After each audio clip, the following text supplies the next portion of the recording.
All right, thanks for checking out our repair channel. If this is one of the first times you've ever checked our channel out, we'd appreciate it that you're checking us out. But if you'd like to subscribe to the channel, that's even a plus. And if you like the video, put the little thumbs up button down there. It helps us out. We've got over 350 videos on YouTube of different electric fence stuff. We got some how-to videos. We've got some review videos on different things. We've also got some videos on cattle and livestock weigh scale and low bars that for weighing cattle and stuff. We've got some videos on those things as well. We've got some show and tell videos, kind of show the inside, how units work, and all that kind of fun stuff. But that's basically what this video is going to be about. Is this kind of, there's not much to these these older units like this. I will take the case off and let you see the inside of it here in just a second. But if you want to click the little description tab down there, if you're curious on where we're at and what we do, go to our website. It's fencerfixer.com, and fencer is spelled like that, and fixer is F-I-X-E-R. And there is a link down in the description area that you can click on, but there's our websites right there. We've also got the cattle scale repair.com website where it talks about our cattle scales and stuff like that and everything, and call us anytime. We work on a variety of brands of weigh bars and stuff, and low bars and weigh scales. Those are just some of the brands we work on. We work on other brands too. There's just those. When I made this card, that was just the few I could think of that were out there that people seem to have more of. So, but anyways, we'll get into this unit and talk a little bit about it. Like I said, it's an old solid state unit. It's a Dyna-Charge 909. They've made some variations of this unit over the years. It's probably one of the later styles. You can see inside here, manufactured September 12th, 1988 or 86. I can't tell what the last number is. But it looks like it's been worked on before a few times. It looks like it was worked on back in May of 1989 and April 23rd of 1993. So I don't know if it's been worked on since then, but it has been worked on before. Well, this is the inside of it. I mean, like I said, there's a lot of empty space in here. It's got the little power module over here.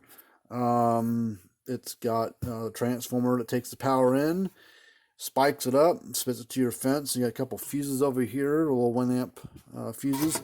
There is a light bulb over here, and I think I just realized why that bulb won't flash. The light bulb's burnt out on the front here, but I just realized I'm gonna get a new bulb for it. But the other, it's like there's a I didn't realize it until now. There is a wire that come off of here that should have went probably right here, because this side's going to the ground, so the other side's probably going to go over here. But it's not. Here's what the bulb looks like. I got to push and turn it out of there, but that's what the bulb looks like. This plastic cover is actually a light bulb inside of here. You kind of see it's black. Should be clear on the actual bulb. You can't pull them apart, but it's got one of those little bayonet mounts to it. You push it in there and turn it. So this is not. So that's one reason why the light won't flash. Is there's no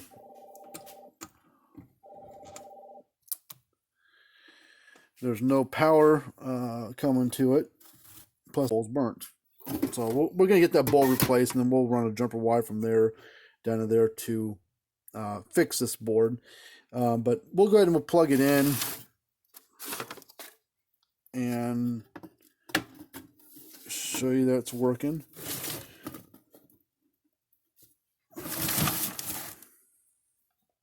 These sometimes take a little bit to warm up and start clicking. That one went pretty quick. The first time I powered it up, it took about 10 seconds for it to get going. But we'll touch the fence side, go to the ground side, and see the spark it throws.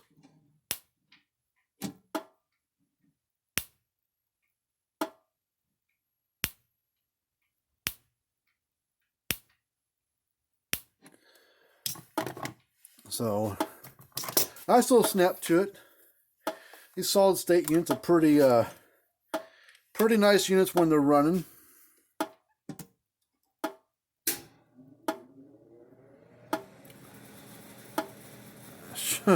Shows 13,000 volts. It's probably, that might be a little high, but it's probably between 10 and 12. But it's showing 14 kV there for a minute. 13 is where it kind of settled at. But the good and the bad about these solid state units is, the good thing is when they work really well. You can't run a super big amount of electric fence with it, but you can run a decent amount. There is the bad thing about them is they don't have a lot of reserve power to them. So if you get a bad short in the fence, it just about kills the thing. It just drags them down real quick. They don't have that low impedance reserve power, you know, high joule stuff in there to kind of fight through the shorts. It'll shot through wet weeds as it says, but it'll drag the voltage down pretty darn quick. They can't handle the load as well as the later low impedance stuff did. And these type of units have these power modules in there, and the power module plugs inside of here. That's what it looks like. It only plugs in one way, so if you get it plugged in the wrong way, there you go. And they don't make these anymore, but we can still fix these power modules. It's a bit of a chore to get them apart. If you don't do it right, you'll break the thing trying to get it apart. So you have to do it about really only one way to do it. There's probably a couple other ways, but the way we do it really lessens the chance of breaking the internals and busting this case apart. Because some of these times these things are pretty brittle. Luckily, of all the ones we've worked on, we've only broke about 2 out of, like, I don't know, a bunch of them that we've pulled apart and worked on. So if you ever need one of these, we don't stock them because they don't make them anymore, but send them here and we can fix those things. So if you got any of these power packs, circuit pack, power modules, plug into the side of your case like that one does, send them here. If the unit doesn't click at all, most times it's in that power module, and we can majority of the time still fix these internals. Like I said, they don't make them anymore. They used to make a one look just like this, except having these pins on, had this little square plug on there. Now you can kind of find those still today, but man, they want like 60, 70 bucks or more plus freight for one of them things, and we can fix them for a heck of a lot less than that. So so this is a 35-year-old, 40-year-old, about 35-year-old charger, and we've got it going again. So excuse me, it's been a long day. So if you ever got one of these that needs to be worked on, send it here. Or if you want to just buy one of these, or if you want to just send in this power pack, circuit pack deal, send it here. We can typically fix those things. But anyways, until we do another video of how to work on one or how one works, we'll see you guys later, and hit that thumbs up button, and remember to subscribe to the channel.